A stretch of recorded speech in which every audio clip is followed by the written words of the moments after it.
Bonjour. Bonjour. Pour l'instant, je travaille au centre de la formation pédagogique à Karchi. Je travaille avec les professeurs d'ici, de la région de Kashkadaria.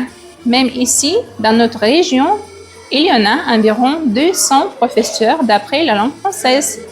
Je suis responsable pour ça. Et voilà, on peut y aller aux écoles pour contrôler même les professeurs, leurs méthodes. Et comme ça, on peut changer des idées. Et ça aide beaucoup pour améliorer le niveau des professeurs. Bugungi eksklyuziv suhbatimiz Sevara domla bilan bo'ladi. Qashqadaryo viloyatidagi malaka oshirish markazida metodist bo'lib ishlar ekanlar. Eng asosiysi, obunachilarim, biz uchun eng muhimi bu kishini mutaxassisliklari fransuzcha ekan. Assalomu alaykum domla. Assalomu alaykum. Yaxshimisiz? Hormay etolmay ishlab yuribsizmi? Rahmat, xudoga shukr. Men Rahmatullayeva Sevara Narsullayevna. 1989-yil tug'ilganman. İlk bor 1995-yil Shahrisabz shahridagi Google maktabini demak o'qishni boshlaganman. O'zbekiston Jahon tillari universiteti qoshida ochilgan akademik litseyga kirdim. Ustozim maslahati bilan Samarqand davlat chet tillari institutiga grant asosida qabul qilinganman. 4 yil davomida o'sha Samarqandda o'qib bitirdim a'lo baholarda. Menga eng katta turtki bo'lgan Samarqandni, demak, turizm shahri bo'lgani. Ya'ni sayyohlar oqimi o'sha paytda ham bu vaqtlar 2007-yil institutga kirgan bo'lsam, 2011-yil bitirganman. Aynan 2008, 2009, 10-yillar amaliyot sifatida o'sha tarixiy obidalarni oldilarida turistlar bilan muloqot qilish uchun chiqqanmiz. 3-kursda, ya'ni 2010-yil yoz oylarida o'sha yozgi o'quv dasturlari bo'yicha Avstriyaga grant yutganman. Aynan Yevropaga borishimga birinchi sababchi inson onam. Ular aytardilar: "Bolam, men dunyoni ko'ra olmadim, faqat Toshkentdan nariga o'ta olmadim. Sen dunyoni ko'rgin", derdilar. Birinchi qadamni shu onamni daldalari deb bosganman. Onamni daldalari uchun men harakat qilganman, borib o'qib kelishdi. Va bu narsani uddaladim. Shu 3 oylik o'quv markazida o'z faoliyatimni, demak, kelgusida kim bo'laman va qanday olib boraman degan maqsadda fransuz tili va ingliz tilini yaxshiroq o'rganishim kerak degan maqsad bor. O'zbekistonda shunday imkoniyatlar bor. Mana hozir aytib o'taman yoshlarga, o'quvchilarga, talabalarga. Siz tilni o'rganasizmi? Harakat qiling o'sha atmosfera yaratishga. O'zingizda, yon atrofingizda, o'zingizni qobig'ingizda atmosfera yaratishga harakat qiling. Men shunday qilganman. Menga fransuz tili mutaxassislarini oldimga olib kelib qo'ymagan hech kim. Men ularga o'zim intilganman. Avstriyada o'sha 3 oy davomida Afrikadan, Tanzaniyadan, Italiyadan, har xil davlatlardan menga o'xshagan o'quvchilar bor edi. Birgalashib shu 3 oy o'qiganmiz. Bemalol Shvetsariyaga, Germaniyaga, Sloveniyaga sayohatga chiqqanmiz. Bu men uchun juda ham bir katta taassurot bo'lgan. O'sha paytlari 20-21 yoshda bo'lganman. Meni yoshimdagi qizlar uchun bu narsa umuman bir tushdagidek bo'lgan. Shuning uchun yoshlarga imkoniyat berilgan. Mana hozir faoliyatim davomida maslahat beraman. O'quvchilar fransuz, nemis, ingliz tilini masalan taqqoslashadi-da. Aynan fransuz tilida meni yutuqlarimni agar birma-bir sanab beradigan bo'lsak, o'zimga savol beraman-da, ancha-muncha narsaga yutuqlarga erishgan ekanman deb. Aynan mana shu lavozimda ishlashimga sabab fransuz tili sabab. Har bitta fan yo'nalishi bo'yicha metodistlar tanlab olindi-da, suhbat asosida. Mana shu meni lavozimga o'tirish uchun bir 5-10 dan ziyod, masalan 5 ta nemis tili, 5 ta fransuz tili o'qituvchilar nomzod sifatida qo'yilgan. Lekin shular orasida mana tanlab olindim. Shu yo'nalish bo'yicha metodist bo'lib 3 yildan beri faoliyat olib boryapman. Demak, Sevara domla Fransiya davlatida ham bo'lgansizmi? Ha, bo'lganman. Shu 2010-yilda sayohat uchun bo'lganman Fransiyada bir hafta. aynan Parij, Lyon, Nantes, Rochelle, Dijon, Saon shu shaharlarda. Aynan hamma Fransiyani hamma joyini sayohat qilib chiqibsiz. Shunday. Orzuyim amalga oshdi. Shunday. Qarang, shu fransuz tilini o'rganayotgan o'quvchilarga nima maslahat berasiz? U yoqqa borib o'qishda qanday imkoniyatlar bor? Aynan fransuz tili o'rgangan o'quvchilar, talabalar nimalarga erishishi mumkin O'zbekistonda? Birinchi navbatdan, demakki, elchixonalarda ishlashi mumkin. Agar o'zimni misol qilib oladigan bo'lsam, institut tugatganimdan keyin ko'p yillar ekskursovod bo'lib ishlaganman fransuz tilidan. Aynan Fransiyadan, Shvetsariyadan, Belgiyadan, Shimoliy, Janubiy Afrikalardan, frankofon davlatlardan kelgan turistlar uchun demak gid ekskursovod bo'lib ishlaganman.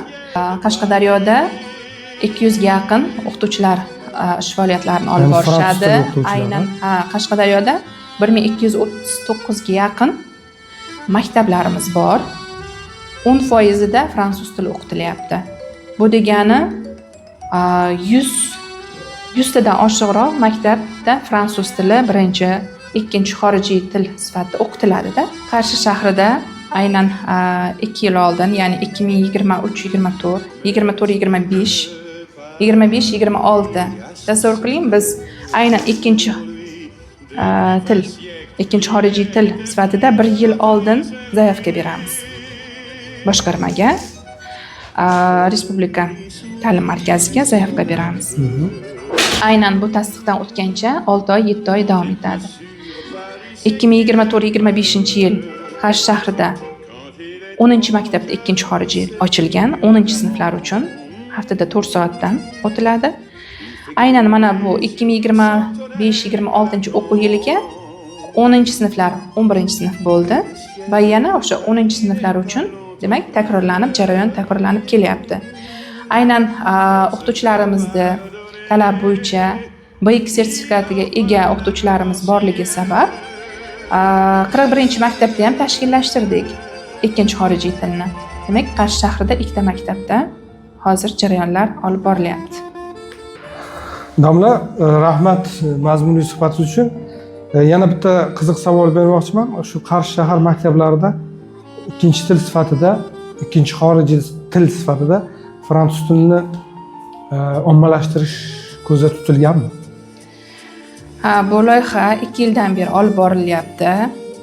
Aynan 2024-25 yillarda ham 17 ta fransuz tili yo'nalish bo'yicha maktablarga demak ishchi o'rinlar ochdik.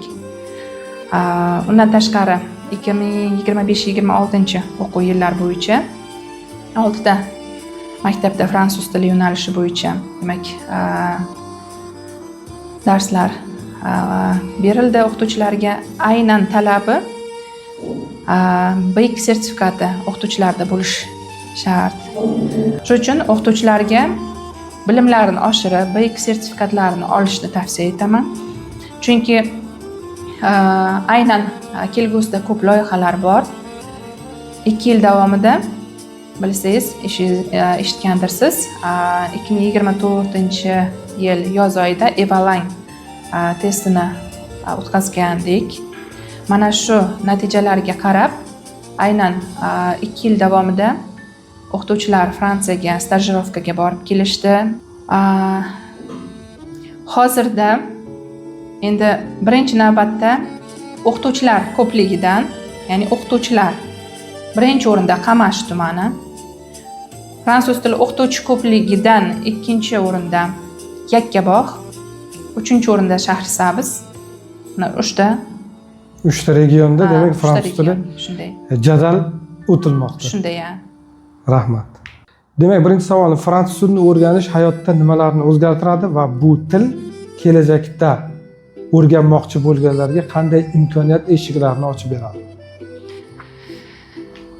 Avvalambor tilni o'qib, aynan Fransiyaga borib, Shvetsariyaga borib, Yevropani ko'rib, O'zbekistonga qaytib kelsa, o'sha insonning madaniyatiga ta'sir qilishini sezganman. Aynan fikrlashiga ta'sir qilganini sezganman. Inson o'zini fikrlarini bemalol qo'rqmasdan ifoda etishni o'rganadi. Imkoniyatlar eshigi, men aynan o'zimga misol qiladigan bo'lsam, gid tarjimon sifatida faoliyatimni olib borganman. Yaxshi domla, keyingi savolim. Hayotingizda shu til bilan bog'liq eng qiziq holat bo'lganmi? Bo'lgan. Aynan Fransiyada borgan vaqtlarim fransuzlar ishlatgan ibora meni hayratda qoldirgan. C'est vachement bien degan iborani ishlatgan. Vachement, vash so'zini bilaman, sigir. Lekin hozirgi holatda c'est vachement bien degan so'zni nima ma'noda ishlatgan deb bir hayratda qolganman. Va bugungi kunda fransuz tili qaysidir ma'noda ingliz tiliga yutqizyapti deyishimiz mumkinmi? Qiziq savol. Aynan hozir umumiy mentalitetimizda oladigan bo'lsak, davrlar, asrlar o'tdi. Aynan 14-asrga nazar solaylik, Timuriylar davriga. Amir Temur Fransiya, Ispaniya o'rtasida diplomatik aloqalarni o'sha vaqtda tuzib ketgan. Ko'pchilik ota-onalar roziligi bilan ikkinchi xorijiy til sifatida ochilyapti fransuz tili. Lekin birinchi o'rinda to'g'ri, dunyo bo'yicha xalqaro til ingliz tili hisoblanadi. Lekin ingliz tilidan tashqari 10 ga yaqin davlatlarning eshigi biz uchun ochiq. Ya'ni Kanada. Kanada hozir aynan yetuk mutaxassislar, ishchilarni qabul qilish uchun fransuz tili sertifikati bilan qabul qilinyapti. Undan tashqari Belgiyada mana ko'pgina dasturlar, ta'lim dasturlari, ishchi dasturlar, sayohat dasturlari Fransiya, Shvetsariya, Belgiya bilan hamkorlikda ochilyapti. Kamida hozirgi zamonda ikkita til bilish kerak. O'zbek tili, rus tilidan tashqari ingliz, fransuz tili. Mabodo farzandingiz fransuz tilini o'rganayotgan bo'lsa, bu kelajakda kerak bo'lmaydi emas. Bu til qachondir kerak bo'ladi. Aynan uning o'zini vaqti bor. Demak, domla, mazmunli suhbat uchun sizga katta rahmat. Avvalo vaqt ajratganingiz uchun. Aytmoqchimanki, bu fransuz tilini rivojida sizni hissangiz juda ham katta, kerak. Sizning rolingiz juda ham muhim. Shu tilni maktablarda ommalashtirishda va shu tilni taraqqiy ettirishda mutaxassis sifatida charchamang deb qolaman. Mazmunli suhbat uchun katta rahmat. Keyingi uchrashuvlarimizda Xudo xolasa qaysidir maktabga tashrif buyurib, fransuz tili doirasida bo'layotgan bir tadbir tashkil qilib, Xudo xolasa taklif qilsangiz, ochiq darslar, seminarlar tashkil qilsangiz, nasib bo'lsa ularni ham elga ko'rsatamiz. Rahmat. Albatta. Sog' bo'ling. Sog' bo'ling.